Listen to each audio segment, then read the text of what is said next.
All right, I'm going to go ahead and get started while Regan is signing in. Can anybody give me a sign that they can hear me okay? A thumbs up or unmute and let me know you can hear me. I can hear you.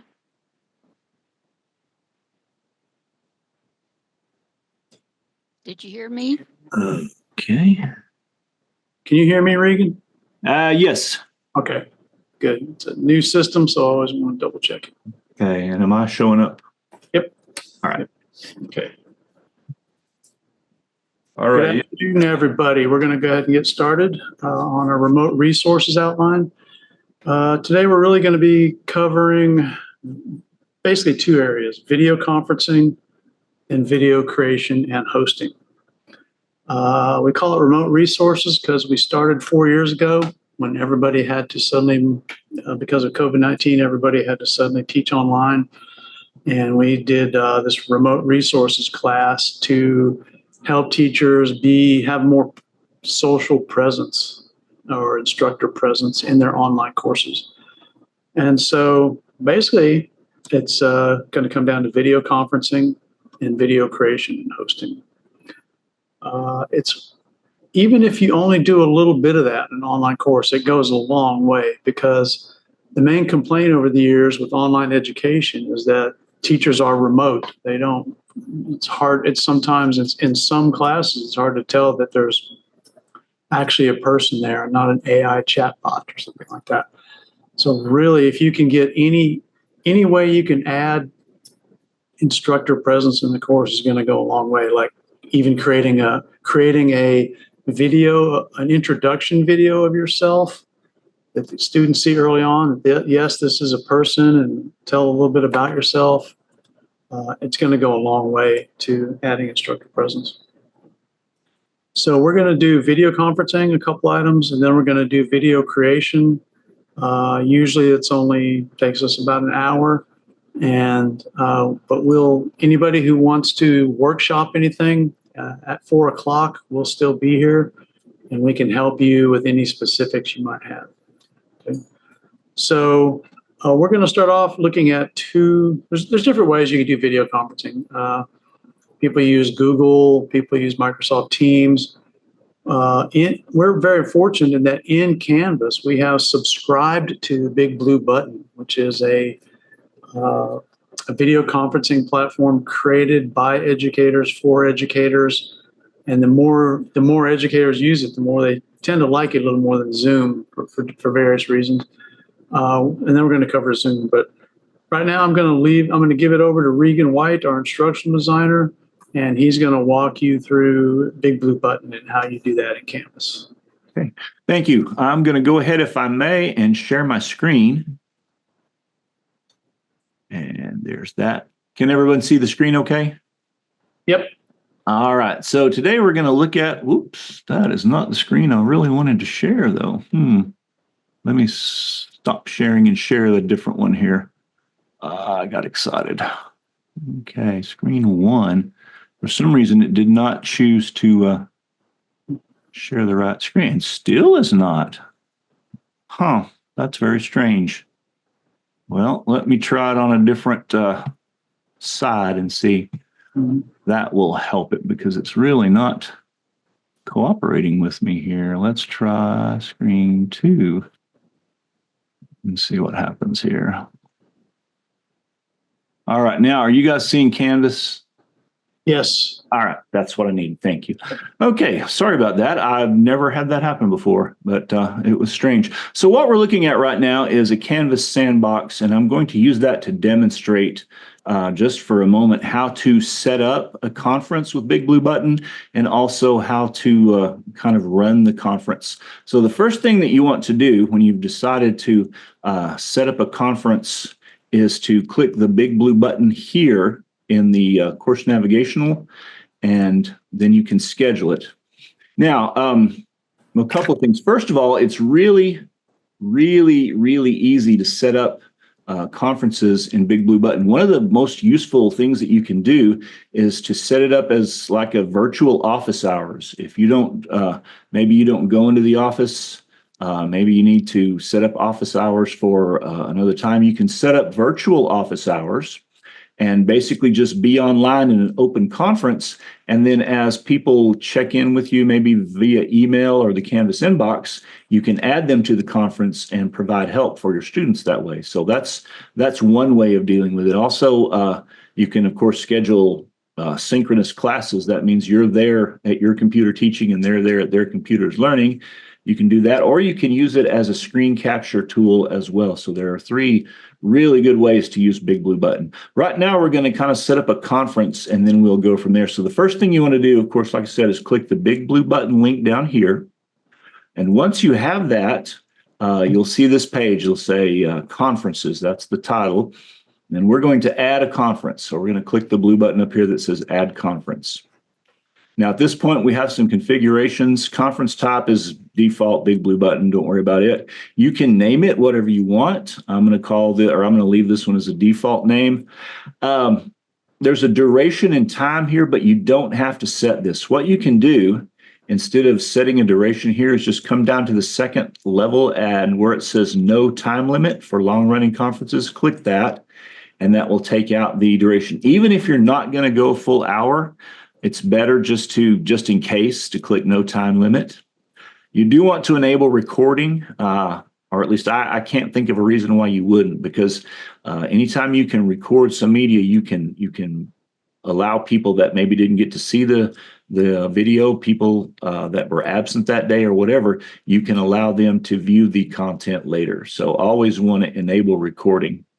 Adding to calendar and enabling waiting room are your choice. I'm not going to weigh in on those. Also, conference description. You can put in here what the class is or what the lecture is about or whatever you choose to put in there. So once you have the configuration material, if you want to go ahead and invite attendees from here, you can invite them. You can invite all the course members, and it will go into Canvas and invite those. If you have observers that you don't necessarily want in the course, you can click that and it will remove them. This is what you can allow the attendees to do. You can allow them to share the webcam. That means they can see whatever your webcam is seeing. Also, you can see other viewers' webcams, kind of like Zoom is doing here. You can see along the side where we're visible in this little column. You can share the microphone. You can send public chat messages and send private chat messages. You can allow those or disallow them by taking the check marks out. So once you've got the configuration settings like you want them, then hit create. And so now you'll see here that we have an instructional design sandbox conference, but we haven't done anything in it yet. So over here on the far right, you'll see a start button. And that is the button that we want to click to get started. So on the day of the conference or when you're ready to start the conference, you'll click start.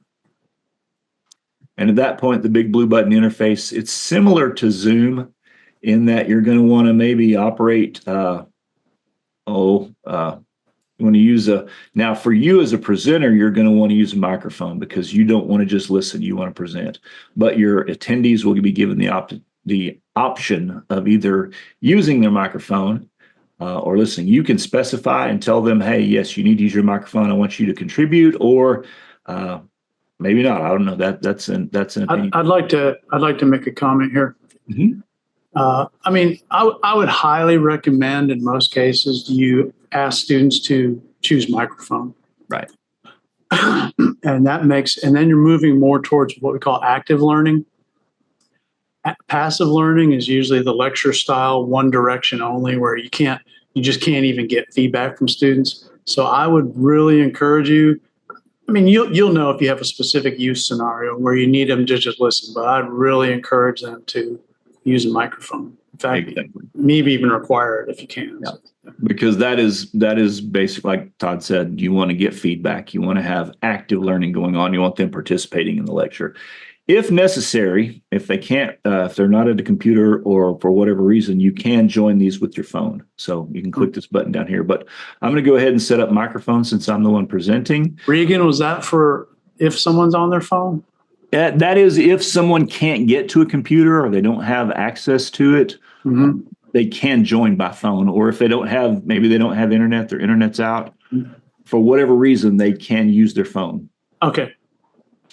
So once you click on join by microphone, it's going to, first of all, you'll notice up here by the URL in the address bar of the browser, it popped up a window just very quickly. Now, I've already given access to Big Blue Button, so it didn't ask me, but it may ask you if it has permission to use your microphone and also your camera, and just tell it yes, or during this visit or during all visits. It doesn't matter. The only thing you don't want to do is tell it no, because if you do, it won't let you use your microphone. So at that point, you'll see this brown little circle. I don't know if you guys can see that or not, but there's a little circle there and it shows a microphone in it. So I'm using my default microphone, which is a Yeti. My speakers are the default speakers. And at that point, I'm going to click on Join Audio. And so now I have audio. If you're looking at the screen, you'll notice there's quite a bit of information here. I haven't invited anybody else into this conference. This is just going to be you looking at my screen as I run the conference. But if you can see up here, there is a message. There's some tutorial videos. This would be something you would click before you actually started inviting people in if you needed help. Also, there's a phone number here. If you need to invite people from their phones, you can give them this 863 number, 863-208-0022, and then give them this PIN number, 723-146-618, and that will change every time. But you can give them those numbers, and they will be able to join the conference without having to use a computer. Also, if you want to invite them via email, you can click on the invite guest button. It will take you to a different page. There's a button for sending emails. And so you can just basically click that and it'll open a new email composer window. You can put the emails in. If you have a mailing group, you can use that.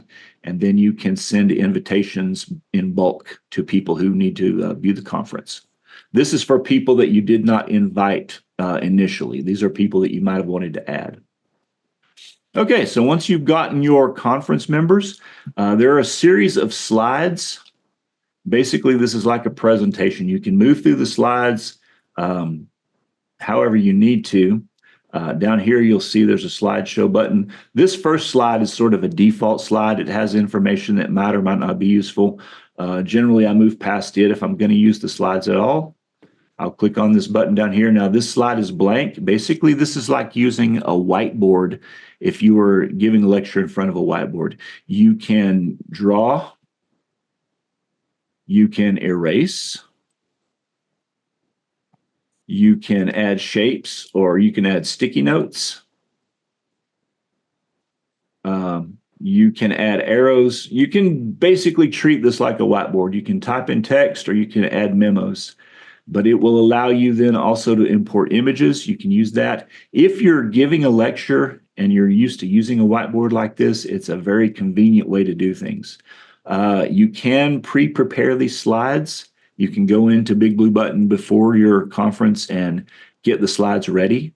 And so you can have a little more prepared looking slide, like you're not drawing, you're not writing as you go. You have this stuff prepared already. But you can add slides as you go along. So you can prepare your slides in advance. At any rate, once you start the conference, then the first thing you want to do is, it's similar to Zoom, you want to start recording. So you'll notice up here along the top, you'll see a little button that says start recording. When you click on that, then it will ask you, you sure you want to do that? Tell it yes. If you need to pause the recording for whatever reason, you can click on the button again and pause it. And then at the end of the conference, it will stop recording. But right now, we're capturing both audio and video from our presentation. So at this point, then you've got your members, they're watching, and you've got your recording going. So at this point, you're going to start working on your presentation. You're going to start doing your lecture, teaching your class. Once you're complete, after you finish doing all the things that you're going to do, it's time to end the conference. The easy way is in this 3-dot menu here in the very upper left-hand corner. You click on the options menu and you click end meeting for all, and this will take everybody out of the meeting.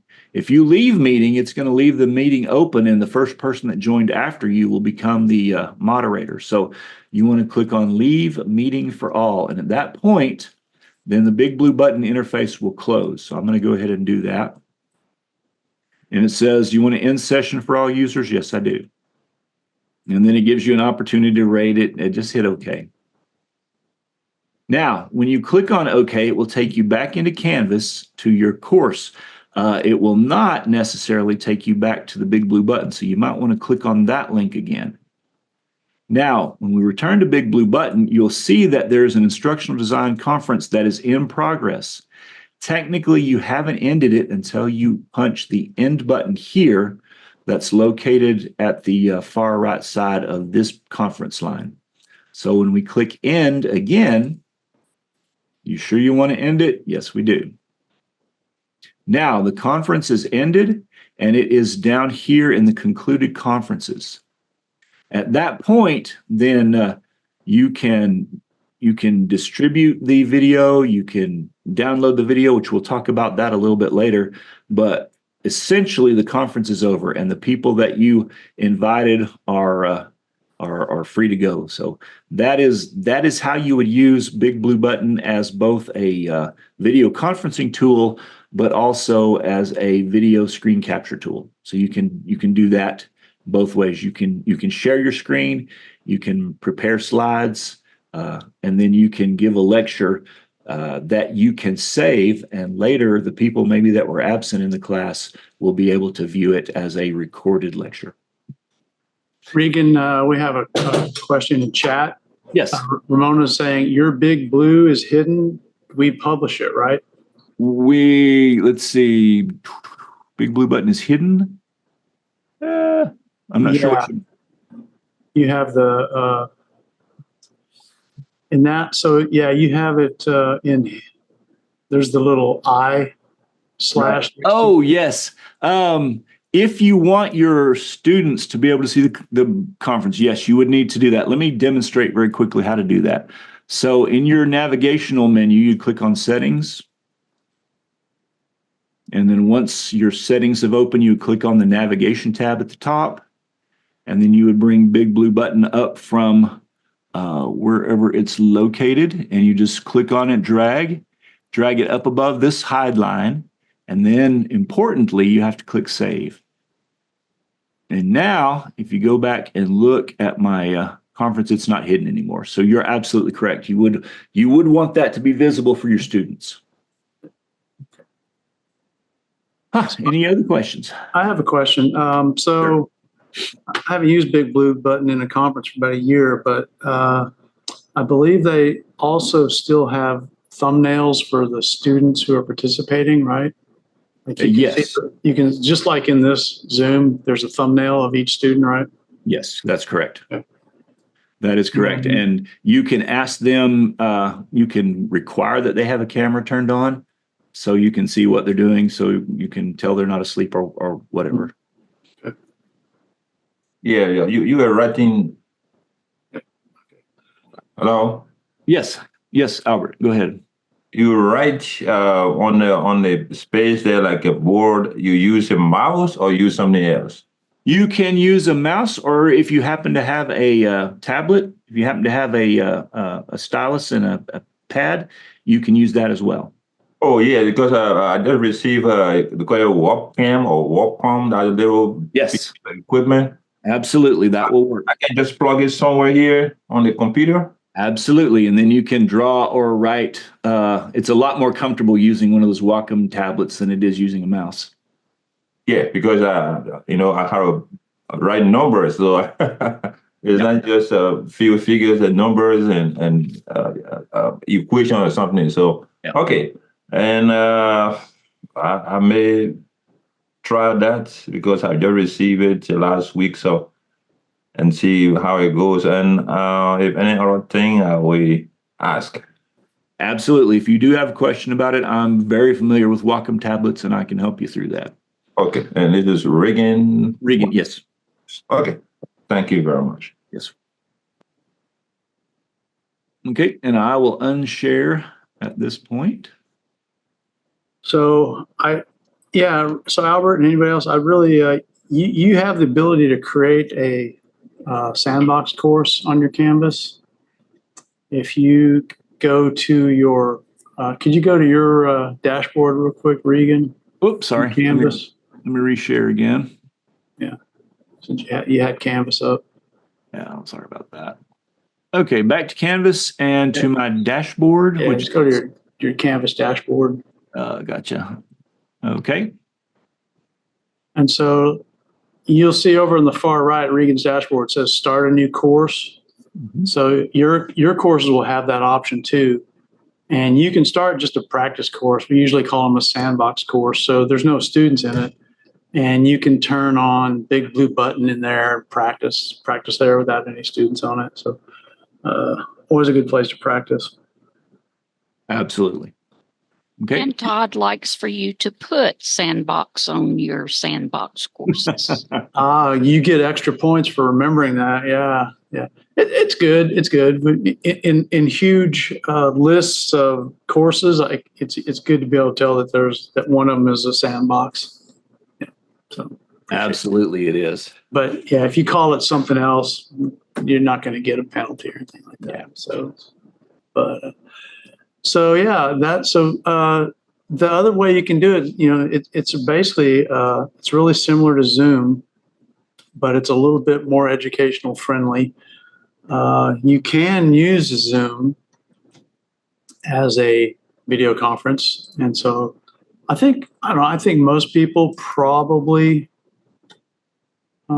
Okay, you should be. Can you see my Zoom now, Regan? Yes. Yeah, I think most people are quite familiar with Zoom. They probably don't need too much information about it. But basically, all you do in Zoom is you go to, once you've signed in, if you have a free account, you can do a conference up to 40 minutes. A lot of classes go longer than that, so. What some teachers have done, because it can be a bit expensive to get account, is after 40 minutes, you can stop the conference and restart it and get another 40 minutes. That's kind of the workaround you can do. Or you could pay for a Zoom. But basically in Zoom, you're just going to click the schedule button here. And it's going to pop up. It's extremely easy. You give it a title. Virtual office hours or exam 2 review. Then you're going to pick your date, the time it happens, and how long it's going to be. And then, let's see, you have a few other options. I'm thinking that, yes, they have the ability to add a whiteboard. That was a new feature in Zoom, is you can add a whiteboard, and you can answer some of the other questions, whether you want to add a host or blah blah blah. For the most part, after the first time I created a Zoom, it's all set up like I want. I just put my date, my time, and I save it. And I'm not going to save that. So once you save it, there's a link, and Zoom is a link-based platform. So once you have the link for your meeting, that's all you need to give out. You can go to your course announcements and put a link, or you can put it in a course module, wherever you want. But once you've created a meeting in Zoom, you just have to have the link and give that out. So I haven't looked at the whiteboard in Zoom, but I think they created that a lot because competition from Big Blue Button, really. Big Blue Button's really popular. And I know that people have used both. Educators over time really start to like Big Blue Button a lot. It's not going to have that 40-minute option. It's going to be as long as you want. We have the Premier tier, so we have support. And there's options in Big Blue Button to have support. You can always reach out to Regan and I as your Tier 1 support. We can answer most questions. And if we can't, we have premium support from Big Blue Button as well. Honestly, little ever goes wrong with Big Blue Button. We almost never get people needing help with it. Once you're familiar with it, it works pretty well. So, But those are the basic video conferencing. Like I said, you could use Microsoft Teams. Some people like Teams. Some people like WebEx. Some people like Google. I have been sticking myself with Zoom, Big Blue Button. So, and those are easy to integrate into Canvas. So we've already touched on our next topic, which is video creation, because you can use Big Blue Button or Zoom to create a video. You know, if you want to do a lecture for your class and record it, you can just create a Big Blue Button session. Don't invite any students to it. Just share, put whatever material you're presenting with on the screen and make sure you're recording it. And then you're going to have the recording of that. So you can use Big Blue Button or Zoom to do video creation as well. And those work really well.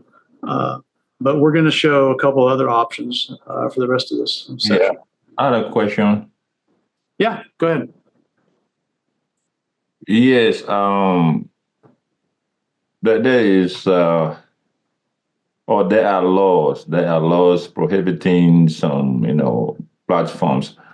Officially, at Grayson College, are we constrained to only use what is recognized by Grayson College instead of going to YouTube with all these ads coming, abruptly, you don't know where they're coming from and something like that?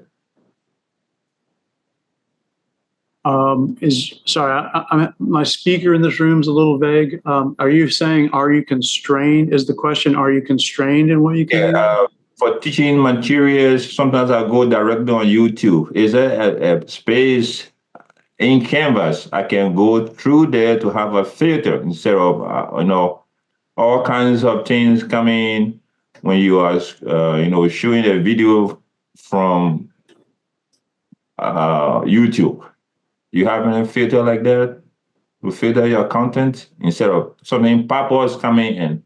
It might not be pleasant in education setting. That's why I'm asking. What we can do, Albert, if you have videos you want to show during a lecture, when you're setting up your class, if you'll contact us, I can download those videos. I can get just specifically the ones that you want. We can embed them into Canvas, and then you won't have to worry about anything else coming in. I know what you're talking about. I know what sometimes when the videos are over, you get little questionable images on, and the after part of it. Maybe not pleasant. Sometimes it may lead to something else.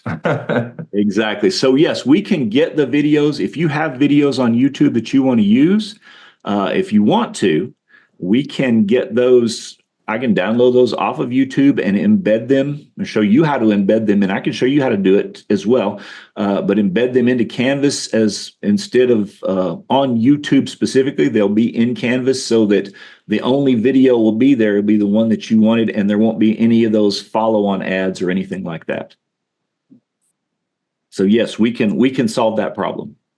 All right. Thank you. Yes, sir. Does Big Blue Button have a time limit on the videos? Big Blue Button does not. We have that Todd was talking about. We have that second tier, and so there is no time limit. There is a checkbox. Now you can leave the box unchecked, and it will limit you to an hour. But if you take that checkbox off, or pardon me, if you put the checkbox in, it says unlimited time, I believe is what it says. Then there's no limit. You can record until you're done. And is it editable? Yes, absolutely. Now, that's the second part of my presentation, is to show you how to download those videos. And then once you've got them, you'll have them as an MP4 on your computer. You can edit them however you choose. Okay. Thank you. Yes, ma'am. Okay, I'm going to quickly show the other video creation tool I'm going to show is a really easy one that you can use right in Canvas. So I'm going to go to my Canvas Basics course right here. And if you're in the rich content editor, you can see ability to really quickly make and add a video to anywhere there's a rich content editor. So the rich content editor exists anywhere you're creating content in Canvas. It exists in pages. It exists in discussions, assignments, and quizzes. So I'm just going to create an assignment so I can pull up the rich content editor. So I click on the assignment, and then I click plus assignment. And this is the rich content editor here, where it says edit, view, insert, and all these tools. This is your basic website creation tool. And so, you give your assignment a name. There used to be, I'm double checking, there used to be a place to add YouTube from here. But however, I don't think it's still there. Mm-mm. There used to be a tab for going to YouTube, but it won't. It will have those extraneous advertisements and things like that, and those extra videos. Not advertisements, but it'll have extra videos. So it looks like Canvas got rid of that. That's interesting. I did not know that. So, but anyway, you can get YouTube in there pretty easily because again, it's also you can use an embed code, and Regan can also show you how to get rid of the peripheral stuff that YouTube wants you to keep watching instead of stopping. So, however, there is on this icon right here, a little TV and musical notes. If you click that, you can upload, record media, and you can drag any kind of file here, a media file of any sort, YouTube file. But what I'm going to look at today is this record button. If you click record, then I'm not sure if it's going to work. It's going to fuss because you're already using your camera. So it'll work with the mic, but not your camera. Yeah. It's not going to pull up my camera because I already have Zoom using it.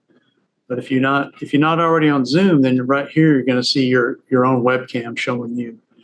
And so in any assignment, you can add a really quick video to it. And get my little conversation bar out of the way.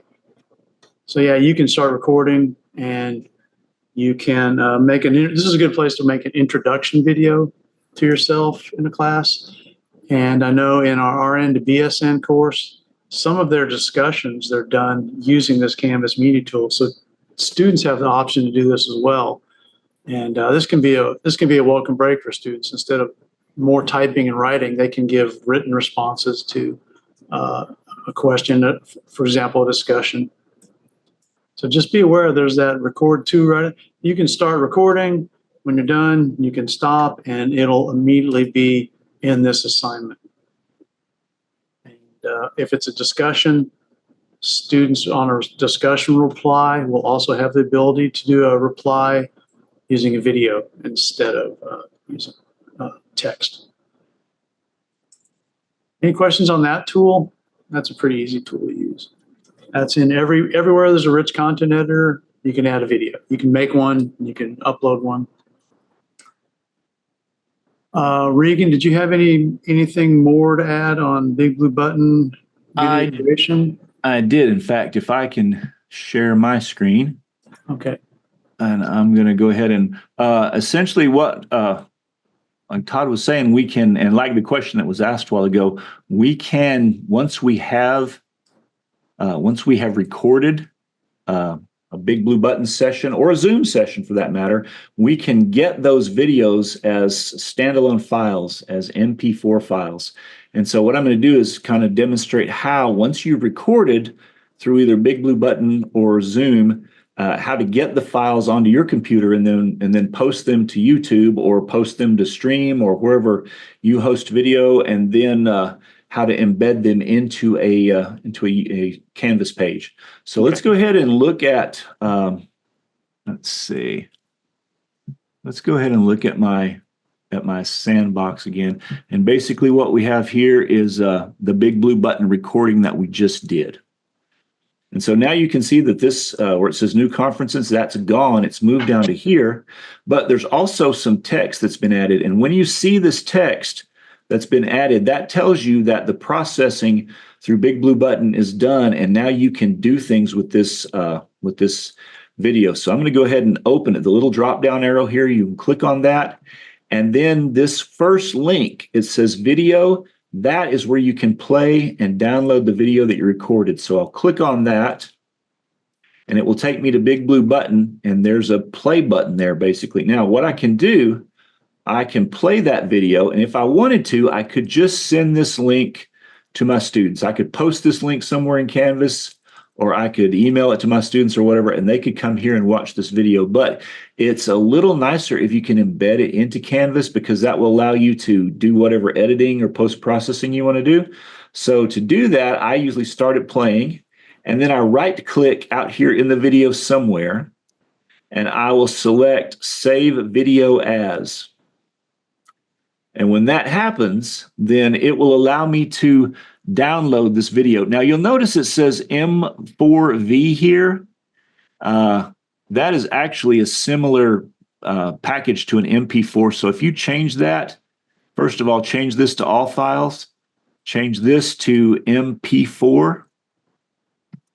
It will download as the MP4 that you're familiar with. Then click Save. And yes, I want to replace that. I've already got it.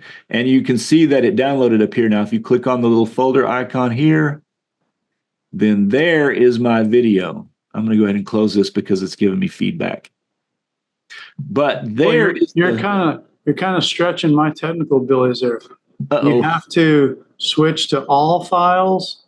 Yeah, if you want to save it as an MP4, you do need to switch to all files. Let me run through that again, just in case it was confusing. Yeah, one more time, because that's like, I wasn't expecting that. So you're into Conferences. You're going to click on Video. It will take you to the big blue button, Recording. Mm-hmm. Now, you can right-click, just like you were going to save it as a file. Right-click, and when the context menu pops, you're going to Save Video As. At that point, it's going to save it as an MV4 file, which is so let me ask a question here. What's wrong with that file? With the file, it's not things like editing programs. Some of them won't recognize an M4V file. Oh, okay. Gotcha. Is that exclusive to Big Blue Button? It's not, but it's just not a very commonly used format. Okay. Not many people use M4V, but everybody uses MP4. So we changed all files, and we just changed the last two letters, MP4.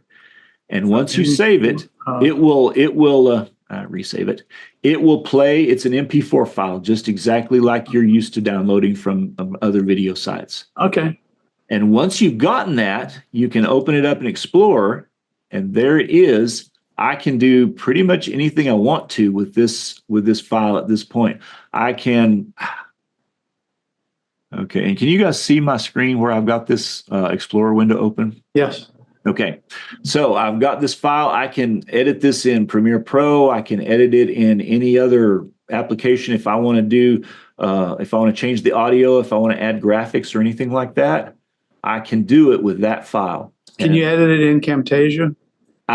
If you can import files into Camtasia, then okay. absolutely.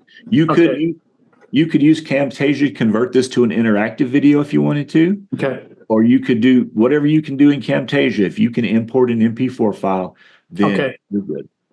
Once I've gotten that, then let's say I want to upload this to YouTube just for simplicity's sake. So then I would go to YouTube, and I would go to my channel, wherever I'm going to upload that. And there is a button here that says Create at the top, and it looks like a little camera icon. So I'd click that. I'm going to upload this video. And so it gives me a place, and at that point, I can go back to my Explorer window here and just drag and drop. Now my video is uploaded. I have some information to fill out here, and I'm just going to put test video, because I'm going to go back and delete this. Info here. Important thing that you want to do is make sure that you click not for kids, because if you're familiar with YouTube, and if you click yes, it's for kids, they will... it's a very long drawn out process. So just click not for kids, and then you can click through the next couple of screens and basically just ignore them, and then click public. And those are really the only configurations you have to make. At that point, click publish, and your video will go into YouTube, and it will begin. They will start doing their processing. Depending on the length of the video, it can take anywhere from a minute to 10 minutes for it to process. You can share the link in any of these social media platforms if you choose to do that. But the easiest thing to do is either is from this point is just to copy the link. Once I have the link copied to the clipboard, I can email it, I can send it, I can copy it into Canvas. There's any number of things I can do. Now I'm looking at my channel content. I'm looking at my video channel, and there's the video that we just did. And I want to click on it one time and open it, and I want to show you one other thing. Now, these are the details. This is not the page you want to be. Where you want to be is the link. So I'm going to click on the video link. This will take me to the actual video in YouTube. And let's see if it's progressed enough. It has. All right, so this share icon, if you'll click on share, it will give you the embed code. And this will allow you to embed the video. Albert, like we were talking about a while ago, we can embed this into Canvas and we don't have to worry about ads or any other things popping up. So if I click on embed, and then I copy this, and then there's a link down here to copy it. So I'll copy that. Now I've got all this copied, and I can just go to a page. Let's go to a page in YouTube. I'm just going to build a page. So I'm going to go to Pages, View All, and Add Page. I'm going to add a page, and I'm going to edit this page. Now, the only thing that's different is I have to click on the HTML editor, because if I paste it in here, it will paste it as text, and it will not work. But if I click on these two little opposite-facing arrows and paste it, then when I save that, and it saves,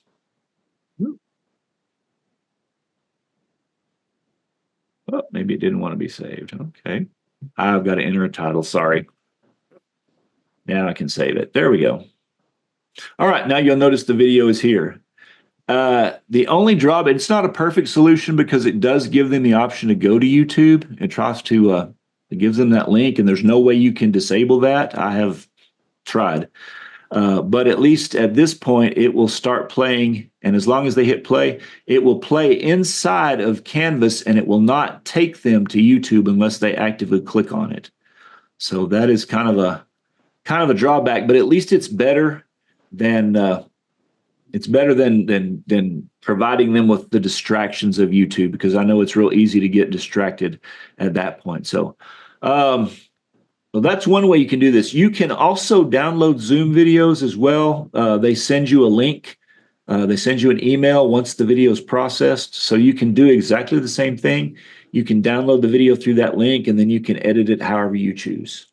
Hey, Regan, Ramona has a question in chat. Can you use that all files trick with other programs that have exclusive formats? If they are closely related to an MP4 file. And that's, I'm guessing, what if it's some other, like a VLC or some other video format that's proprietary and you want to use that, sometimes you can, sometimes you cannot. Yes. But Screencast-O-Matic, whatever its new name is. For ScreenPal, okay. ScreenPal. Does it allow you to do it in that one? Todd, do you happen to know what ScreenPal exports when you download something? I don't know right off, but we're going to look at it here. It has its own extension, and it doesn't open up easily. Right.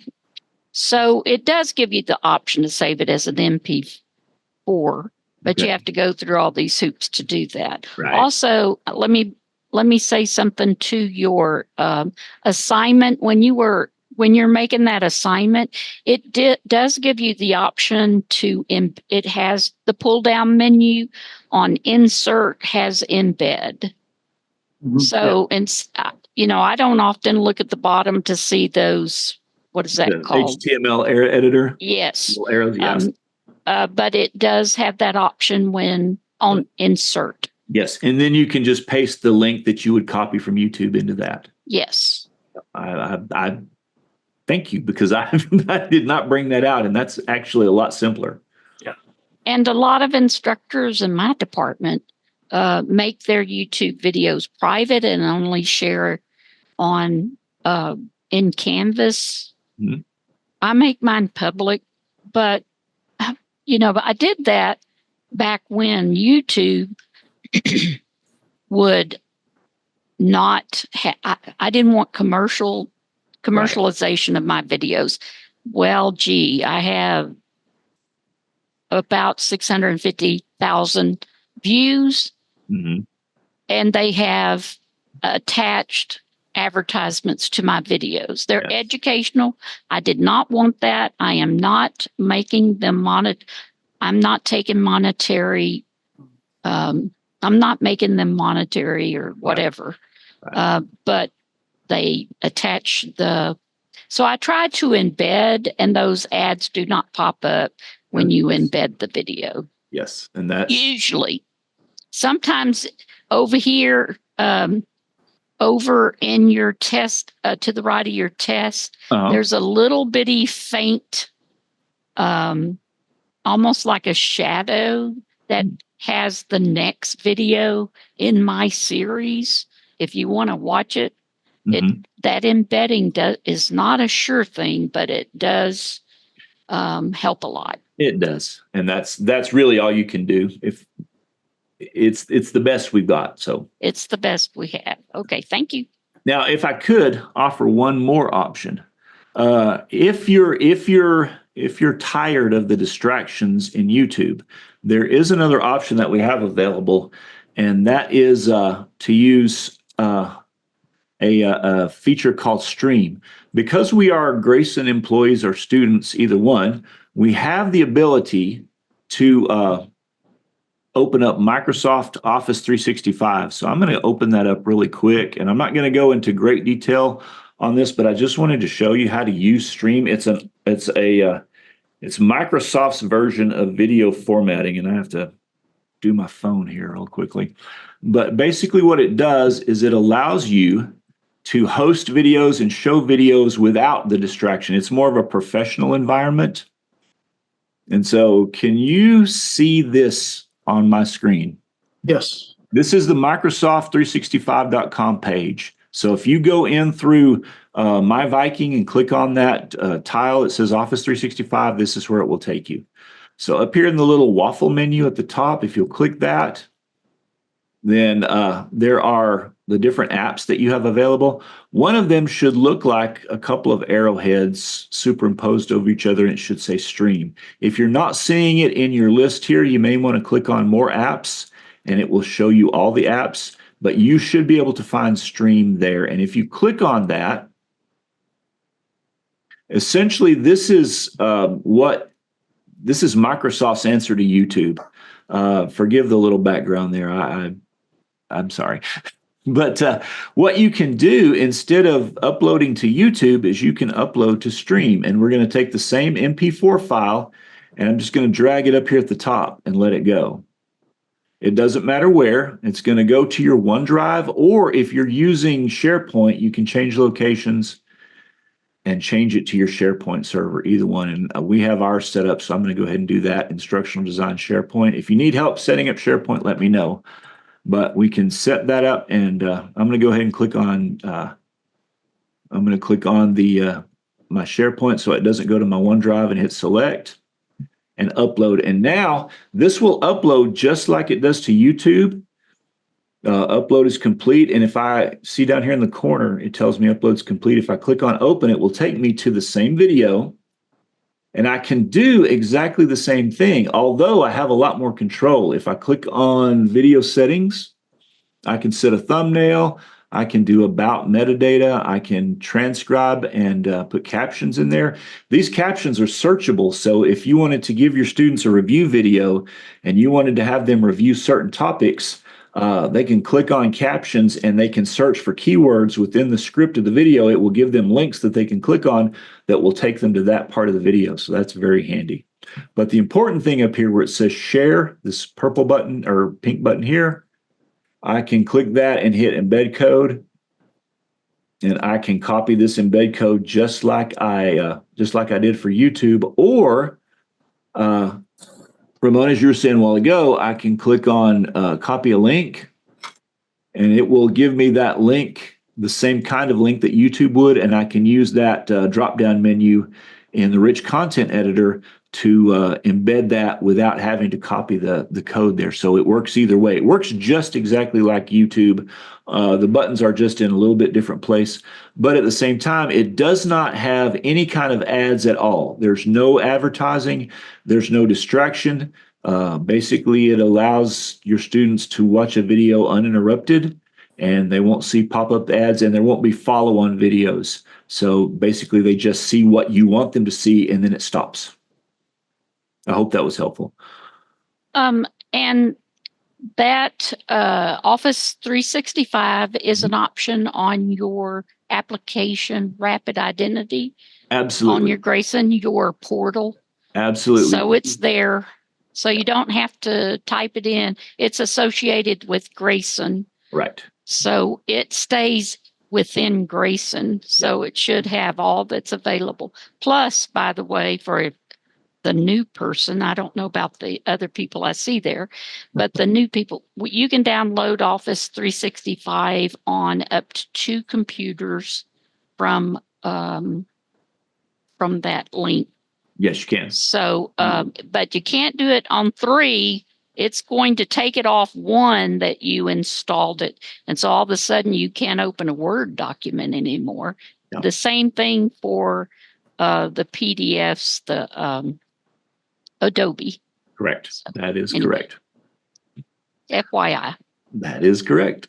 All right. I'm going to go ahead and stop sharing at this point. Todd, will that work? That's good. Yeah. Okay. Yeah. Stream is a really good product, and Grayson College is very generous to offer to us. It's very thorough. It's basically like having our own version of YouTube that doesn't have all the distractions that YouTube has. You can host videos on it. It has a fantastic transcription tool where it will transcribe within a pretty short period of time your speech on the video. And then, so for example, second language learners could view the transcript, read it more slowly. They can search for a term in the transcript, which can help them go to key points in the video. There's a lot you can do in Stream. And it can get a little complex if you're new at it, but just know that Regan and I love helping with this kind of stuff. We love doing videos, helping Stream. So I encourage you to start getting familiar with it when you can. And as you get more and more comfortable and you're ready to use it, let us know. Reach out to us at any time, and we can help you get more comfortable with these tools in a way that's comfortable to you and not stressful. Yes, it does closed captions. Ramona was asking about. It has quite high quality closed captions last time I looked. So that would be in Stream. And so I'm going to give it a moment for questions on anything we've covered so far. Big Blue Button, Zoom, Canvas Media Tool, YouTube, or Stream. And the last thing I'm going to cover is ScreenPal. If you already know ScreenPal or don't need to use ScreenPal, you're free to leave for today. But I'm going to go over just a little bit on ScreenPal. So if you may, you have right now we've talked about using Big Blue Button as a video creation, using Zoom and using the Canvas Media Tool. So if those work fine for you, then that's good. That's plenty. Just to get videos in your class when you didn't have them, or to get some is going to be important for your instructor presence. But if you find you want a little bit more editing, for example, you maybe want to clip out certain parts of the video that you want to edit out, or if you want to put annotations on your video, which is what I like about ScreenPal. Like there's sometimes I've got a pretty complex group of information or a graphic on my video, and I can use arrows or annotations. If you need to add overlays of annotations, then you might want to consider ScreenPal. So I'm going to share my video. If you're good to go, you're good to go today. If you want to hear about ScreenPal, then I'm going to cover that real quick. So I am going to Boy, this Zoom tool goes right where I need to. Yep. Right where I need to go. Okay.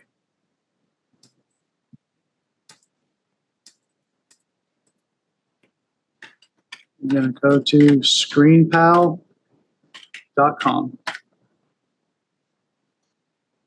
And you'll see a sign-in page like this. And I'm going to, in the chat, I can find it now. I lost my chat. Regan, if you can put in the chat, put the password. So you can do a free ScreenPal account.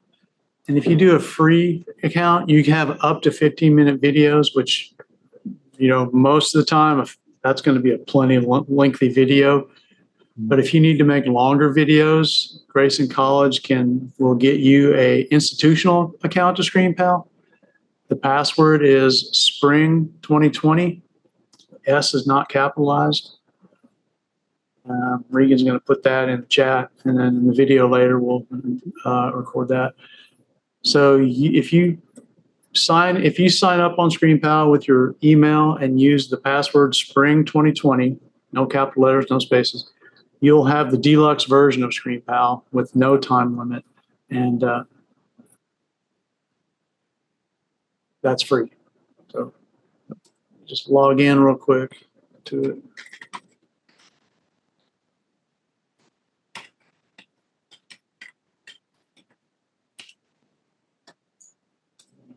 Started doing a CAPTCHA for some reason. I hate CAPTCHA. You and I both. The machine telling me that I'm not a machine. Don't get me started. Okay. Logging in. All right. So here is the dashboard for ScreenPal. And trying to remember so because I'm already on Zoom screen capture, I'm not sure how far I can get down ScreenPal, but I think I can get the recorder to come up. So on the dashboard are videos I've already made. But the interesting thing about ScreenPal is when you create up here, a movable window is going to come up, and it's going to allow you to capture any screen you have. So when I click on that, I have the option of record screen cam, record screen or cam. That's usually what you're going to start out with. I'm going to click on that. So that's downloading. It's going to take just a second, and I should have a movable window come up. I think last time we did this, I was able to do a ScreenPal recording over a Zoom recording, which I was pretty amazed by that. So let's see if I can get this.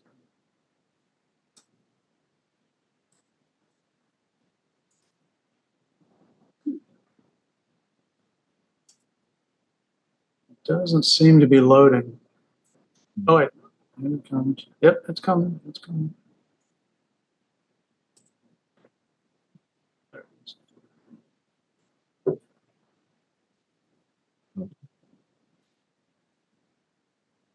No, I'm not getting my. Hey, Todd, you might try going back up to the download little icon up there in the upper corner of Chrome, that little down arrow next to the profile, up further, right there. Click on that. Yeah, click that, because I don't think it, and you might even have to double click it. Yeah, it has to be reinstalled on this particular computer lab. There we go. So that should be setting up my screen capture. Yeah.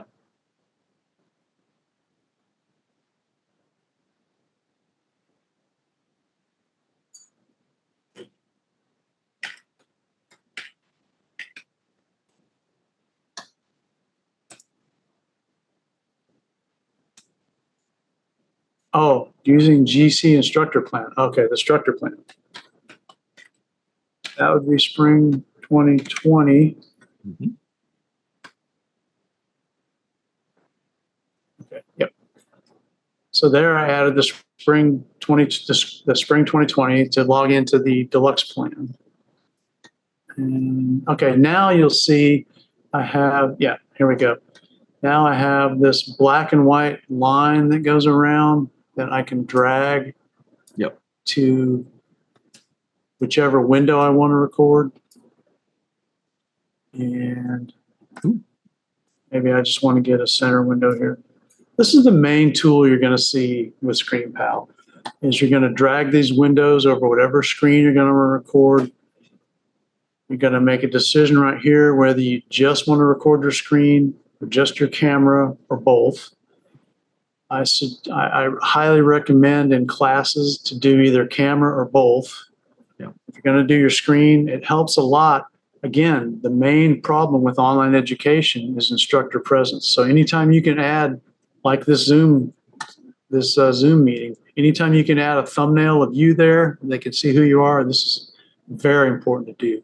So I've never not made one with both. I usually pick both. Yeah. And so then on the window, it's going to put me right here. It's not going to come up right now because Zoom is currently capturing my photo. Yeah. But I can pick a maximum time, and I have no maximum time because I used the spring 2020 login and got the Grayson Deluxe. And that's usually all I mess with. I decide whether, do I want to hear the computer audio? No, in my case, I don't need to hear that. For what I use it for, I seldom need to use that.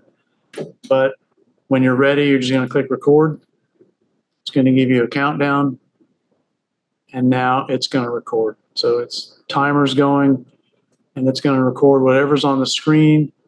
It's a live screen, so you can be playing video, you can be working in Canvas, you can be working on any application, you can be describing a process. In the circle here is going to be your video of yourself talking. And you have some edit tools that we'll use in just a second. You get to the end of the video, just click pause. And now when I'm paused, I don't see the tool. Don't really. So you're going to have it's changed. It's changed since I used it yesterday. Love it. You can if the video's done and it's simple, you can click right here, upload and copy a link to share, and you're ready to share. Or you can, usually what I'm going to do is I'm going to save it. I'm not seeing what I'm looking. Usually I have the option to save it to ScreenPal. And for some reason, I'm not seeing that option. It could be because I'm on, let's see. Oh, hit video and active. Well, you can save it to your device. You can share it. For some reason, I'm not seeing an option to share it to ScreenPal. But here's what I want, importantly, what I want to look at is you can edit the video. And this is why you would use this instead of Big Blue Button or Zoom or Canvas Media Tool, is because you can edit. If I have something complex on the video, I can put annotations over it and clarifications. So I'm going to click on that edit video. And now I have my editing tools. I can give my video a name. In any video editing tool, you're going to see a timeline of the video, which is this bar down across the bottom. The peaks and valleys are my voice and the timeline. If I want to look at different parts of the video, timelines are usually drop and drag. This one's not dropping and dragging. But you have tools is the main thing I want to look at. I think. Figure out where am I dropping? Oh, there it is. Okay. Yeah. So that's drop and drag. If I click on that, I can move to any part of the video. And if I had a really clear video, which I don't because I'm using two video tools at the same time, I can see in the screen where I am in the video. So I can drop this cursor and edit that part of the video. If I see a big, for example, let me drop it back there. If I see a big space where there wasn't anything there, I can clip that out. So you can cut out parts of it. But the tool I like the most, I don't usually end up cutting out too much. The tool I use the most is I click on tool and I use overlay, because I like to put things over my video. I particularly use arrow and text. So once I'm in the overlay, I can put an arrow, I can put a shape around something, I can highlight something in the video, or I can add text to the video. Okay. So I won't go too much deeper into that, but that's the main reason you're going to want to use Screencast-O-Matic. We have lots of tutorial videos. We have experience using it. Again, I would encourage you to get a sandbox course on your dashboard. Yeah. Play around with ScreenPal, editing videos, become familiar with it. Making a video is really simple. You can go to Big Blue Button or Zoom and make a video in 5 minutes, or you can go to ScreenPal and make one in 5 minutes. So they're really easy to make. I would recommend getting comfortable with that. Once you're comfortable with that, you can start playing with editing tools, like if you feel like you want to edit it more. But really, I'd encourage you to make your first video and feel like you can add those to your classes. Again, I'll emphasize, Regan and I, it's our favorite thing to do. So if you get stuck any part of the way, we can do any part of it. If you have an annotation you want on a video, we'll put the annotation on it. If you have a video, you want quizzes in it so that students can't finish the video until they answer some formative quiz questions, we can put those in there for you. Pretty much anything you want to do in a video, we can do it for you or help you train to do it. Anything I missed, Regan? Not that I can think of, and answering questions in the chat, but beyond that, that's pretty much it. Yeah, looks like Morgan has a question. Does Grayson have webcams available if we don't have a laptop, or would provide? I would check with the library. The library has laptops you can check out, especially for teachers, and they have traditionally had webcams. So if they're not all checked out, the library has some really good ones. In the past, the library has had webcams that they'd check out because Respondus with Monitor uses a webcam. Yep. They need them checked back in at the end of the semester. And with a dual credit student, I had to check it out myself for that student. Okay. So anyway, what I did for my department was I bought a couple in case a student needed it, and they could check it out from us, and then their instructor, and then hopefully get it back before the end of whatever. I even drove and picked one up that was in my name, checked out from the library. I drove to a school that the mother was working at to pick it up so that I can get my name cleared. Yeah. Anyway. Yeah. Tomorrow's the day you're going to want to go to the library and look for a laptop or a webcam before they all get checked out. So, which they probably won't all get checked out, but they get pretty close sometimes. And I know their laptop loaning program is very popular. So that's available for teachers and students.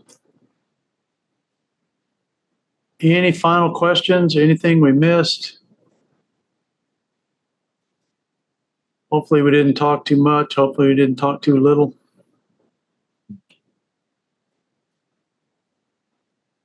All right. Thank you, everybody, for showing up. We're here to help you with any part of the process. And have a great fall term. Wait a minute. Do you still have the service where you edit videos for folks? Yes. Sure. Yep. Absolutely. Okay, you didn't mention that, but like I accidentally put the chapter numbers, and I could bring you my video, and you'd take out that first slide that has the chapter numbers and put a new slide in there. Absolutely. Right? We can do that. A header page. Yeah. Yeah. Thank you. Yep. Yep, we'll help you edit any video. Just ask for our help, and it's one of our favorite things to do. It's quite Okay. enjoyable. So Okay, thank you. all right. Thanks, everybody.